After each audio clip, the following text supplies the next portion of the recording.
আসসালামু আলাইকুম রহমতুল্লাহি ওবরাকাতু। সমাজে জিনা ব্যভিচারের চেয়েও জঘন্য অপরাধ হয়, অথচ এই জঘন্য অপরাধের ব্যাপারে কোনো ব্যক্তিকে দেখি না কোনো পদক্ষেপ নিতে, প্রতিবাদ করতে। আর যারা প্রতিবাদ করবে তারা নিজেরাই এই জঘন্য পাপে লিপ্ত, এই জঘন্য অপরাধে লিপ্ত। সেটা হলো কি? সেটা হলো গীবত। গীবত করা কি জিনা ব্যভিচারের চেয়ে জঘন্য অপরাধ না? অবশ্যই গীবত করা জিনা ব্যভিচারের চেয়েও জঘন্য অপরাধ। এটা রাসূলুল্লাহ সাল্লাল্লাহু আলাইহি ওয়াসাল্লাম বলেছেন। একদিন রাসূলুল্লাহ সাল্লাল্লাহু আলাইহি ওয়াসাল্লাম বলেন, যেমন অকলা রাসূলুল্লাহ সাল্লাল্লাহু আলাইহি ওয়াসাল্লাম, যে রাসূলুল্লাহ সাল্লাল্লাহু আলাইহি ওয়াসাল্লাম বলেন, আল গীবাতু আশাদ্দু মিনাজ জিনা। গীবত করা জিনার চেয়েও জঘন্য অপরাধ। সাহাবীদেরকে ডেকে যখন বললেন আল গীবাতু আশাদ্দু মিনাজ জিনা, এই সাহাবীরা শুনো, গীবত করা জিনার চেয়েও জঘন্য অপরাধ, তাই তোমরা গীবত থেকে বেঁচে থাকো, গীবত করা থেকে বেঁচে থাকো। গীবত করলে যার গীবত করবা সে কষ্ট পায়। তখন কল ইয়া রাসূলুল্লাহি সাল্লাল্লাহু আলাইহি ওয়াসাল্লাম, ইয়া রাসূলুল্লাহ সাল্লাল্লাহু আলাইহি ওয়াসাল্লাম, অকাইফাল গীবাতু আশাদ্দু মিনাজ জিনা। সাহাবীরা বলল, ইয়া রাসূলুল্লাহ সাল্লাল্লাহু আলাইহি ওয়াসাল্লাম, অকাইফাল গীবাতু আশাদ্দু মিনাজ জিনা। গীবত করা জিনা ব্যভিচারের চেয়েও জঘন্য অপরাধ কিভাবে হয়? তখন রাসূলুল্লাহ সাল্লাল্লাহু আলাইহি ওয়াসাল্লাম বললেন, ক্বালা ইন্না রাজুলা লা ইয়াজনি ফায়াতুবুল্লাহু আলাইহি।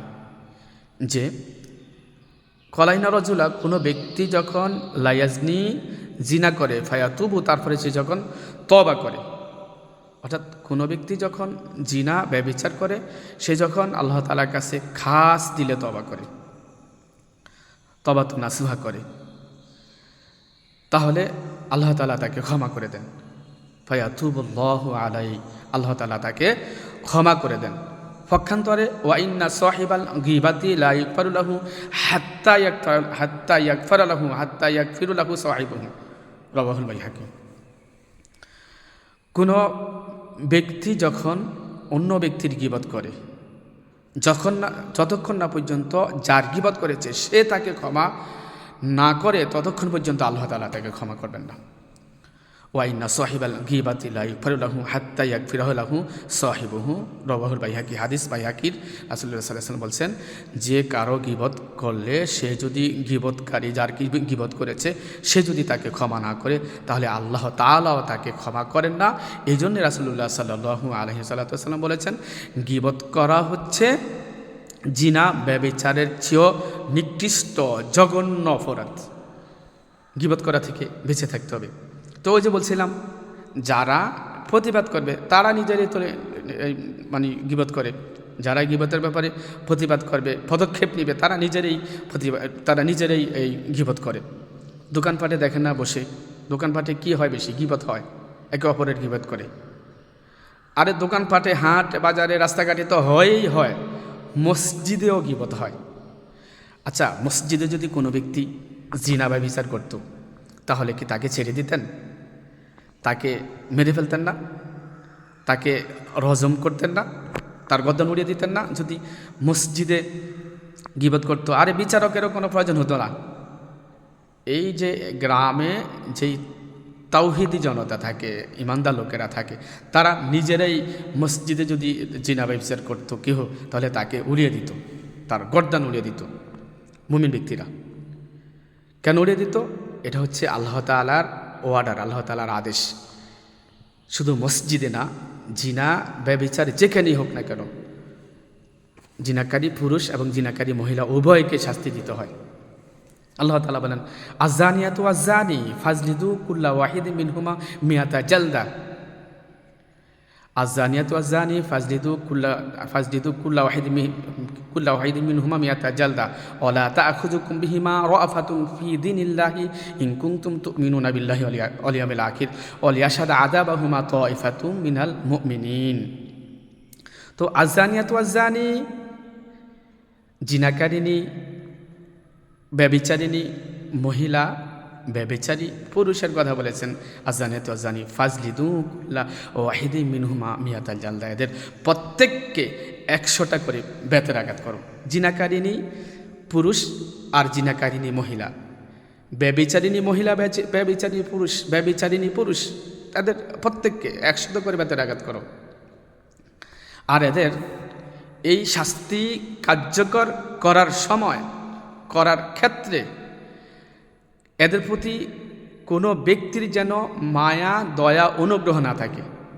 অর্থাৎ জিনাকারীকে আপনি শাস্তি দিচ্ছেন, একজন এসে বলছে যে হায় আরে এই জিনাকারী, এই লোকটাকে এইভাবে মারছে, নাহলে সে একটু অন্যায় করেছে, এভাবে তাকে মারছে, এটাই দয়া, এটা অনুগ্রহ। বা ওই যে জিনাবাই বিচার করে আপনাকে ডেকে আনলো, ভাই এরা তো অপরাধ করেছে, আপনি দেশের মোড়ল, আপনি সর্দার, আপনি একটু এটাকে কিছু মিটিয়ে দেন। তখন ওই মানে দুজনে মিলিয়ে দিল, তবাতবি করে দিল, বাস কিছু টাকা পয়সা একে অপরের প্রতি মানে দাবি করলো, এই এতটুকুই শেষ। মানে এদের প্রতি দয়া অনুগ্রহ করলো, এদেরকে আঘাত করলো না, ডোররা মারলো না, সাবুক মারলো না, এটি হচ্ছে দয়া। এটি রাসূল আল্লাহ তাআলা বলেছেন কুল ওয়াহিদ মিনহুম মিআতা জালদা ওয়ালা তাআখুযুকুম বিহিমা রাআফাতুন ফি দীনিল্লাহি ইন কুনতুম তুমিনুনা বিল্লাহি ওয়াল ইয়াউমিল আখির। এদের শাস্তি কার্যকর করার ক্ষেত্রে, করার ব্যাপারে কারো যেন এদের প্রতি মায়া দেওয়া, অনুগ্রহ না থাকে। এবং ওরা যদি আল্লাহ তাআলাকে, অর্থাৎ যারা কার্যকর করবে তাদেরকে বলছেন, তারা যদি আল্লাহতে বিশ্বাসী হয় এবং পরকালকে বিশ্বাসী হয়, তাহলে এদেরই যারা আল্লাহকে বিশ্বাস করে, পরকালকে বিশ্বাস করে, তারা ওই জিনাকারী, ব্যভিচারিণী মহিলা, ব্যভিচারী পুরুষের প্রতি কোনো দয়া, মায়া, অনুগ্রহ থাকবে না। আর 100 ডোডা যখন মারবে, সেটা হচ্ছে যদি অবিবাহিত হয়। আর যদি বিবাহিত হয় তাহলে তাকে রজম করে দিতে হবে, তার গর্দান উড়িয়ে দিতে হবে, বা তাকে পাথর মেরে তাকে উড়িয়ে দিতে হবে। তবে এটা একদল মুমিন ব্যক্তি প্রত্যক্ষ করবে, একদল মুমিন ব্যক্তি এই রায় কার্যকর করবে, এই শাস্তি কার্যকর করবে। তাহলে দেখেন, জিনা ব্যভিচার হলে আপনি শাস্তির বিধান রেখেছেন, গ্রামের মানুষই মানে শাস্তি দিয়ে ফেলে।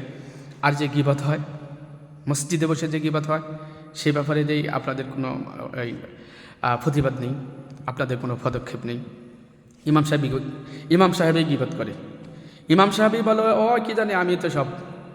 ইমাম সাহেবে মুসল্লির ব্যাপারে গীবত করে, ইমাম সাহেবে মুয়াজ্জিনের ব্যাপারে গীবত করে, মুয়াজ্জিন ইমাম সাহেবের ব্যাপারে গীবত করে।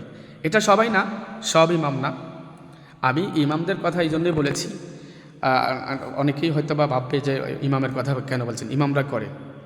ইমামরা, আমি এই জন্য বলছি, ইমামরা হচ্ছে সবচাইতে উৎকৃষ্ট মানব, অসাধারণ মানব হচ্ছে ইমামরা।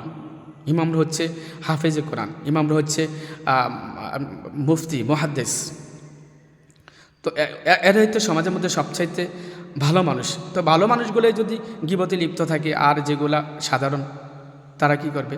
তারা তো তার চেয়ে আরও বেশি করে, তারা তো আর তার চেয়ে বেশি করবে। তো ইমাম সাহেবরা তো প্রতিবাদ করবে।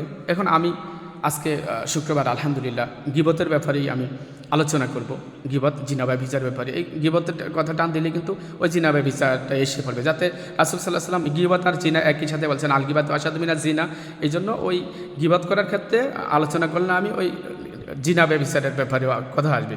তো এখন আমি এই প্রতিবাদ করব, গীবতের ব্যাপারে আমি প্রতিবাদ করব। আমি ইমাম সাহেব, আমি ইমামতি করি, আমি জুমার খুতবা দিই, আমি জুমার সালাত পড়াই। তো আমি তো নিজেই তো গীবত করি লোকেদের, আমি তো আমার মুয়াজ্জিনের গীবত করি, আমি তো আমার মুসল্লির গীবত করি।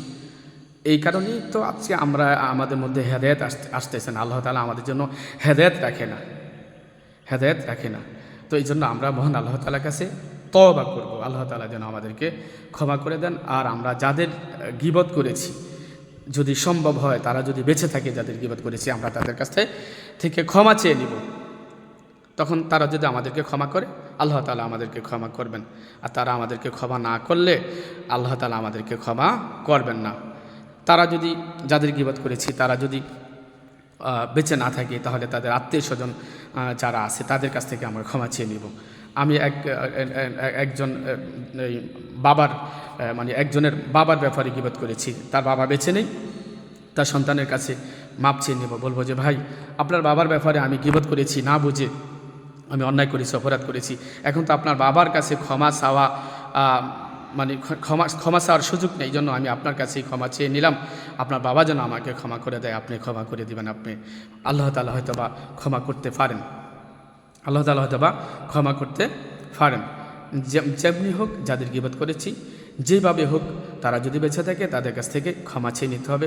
আমিও এই ফেসবুক মাধ্যমে আমিও যাদের গীবত করেছি তাদের কাছ থেকে ক্ষমা চাই। এই ফেসবুকের মাধ্যমে আমি তাদের কাছে ক্ষমা চাই। আল্লাহ তাআলা যেন আপনারা আমাকে ক্ষমা করেন। আমি যদি আপনাদের গীবত করে থাকি, আপনাদের মনে কষ্ট দিয়ে থাকি, আপনারা আমাকে ক্ষমা করে দেন। আল্লাহ তাআলা যেন আমাকে ক্ষমা করে দেন। গীবত হলো পিছনে কারো দোষ ত্রুটি মানে দোষ ত্রুটি গুলা বর্ণনা করা, তার বদনাম করা, সামনে যে কথাটা বললে আপনি মানে অখুশি হবেন, আপনি রাগ হবেন, এ কথাটা পিছনে বলাই মানে গীবত, এ কথাটা পিছনে বলাই গীবত। আর যদি মিথ্যা আরোপ করা হয়, মিথ্যা আরোপ করা যদি হয়, তাহলে তো সেটা হচ্ছে মিথ্যা আরোপ করলেন, সেটা তো আরও বেশি মিথ্যাবাদী হলেন, আরও বেশি জঘন্য অপরাধী হলেন। আল্লাহ তাআলা যেন আমাদেরকে ক্ষমা করেন। যাদের গীবত করেছি তারা আমাকে ক্ষমা করে দিবেন। আল্লাহ তাআলা যেন আমাদেরকে এই সমস্ত জঘন্য অপরাধ পাপ কাজ থেকে আমাদেরকে বাঁচিয়ে রাখেন। সুবহানাকা আল্লাহুম্মা ওয়া বিহামদিকা আশহাদু আল্লা ইলাহা ইল্লা আনতা আস্তাগফিরুকা ওয়া আতুবু ইলাইক। আসসালামু আলাইকুম ওয়া রাহমাতুল্লাহি ওয়া বারাকাতুহু।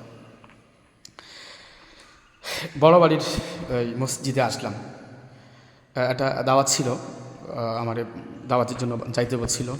তো পরে আবার ফোন দিল যে হুজুর এখন না, পরে। তো ভাবলাম যাতে সময় আছে একটু কথা বলি।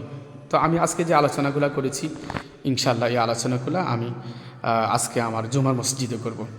দোয়া করবেন আমার জন্য, আমি যেন বেঁচে থাকি, যতদিন বেঁচে থাকি এই কোরআন সুন্নাহর আলোকে যেন কথা বলতে পারি। আলহামদুলিল্লাহ, আমি চেষ্টা করি সবসময় কোরআন এবং হাদিস থেকে কথা বলতে, কোরআন সুন্নাহ থেকে কথা বলতে। আমি বেশি কিছু জানি না, আলহামদুলিল্লাহ চেষ্টা করি জানার জন্য।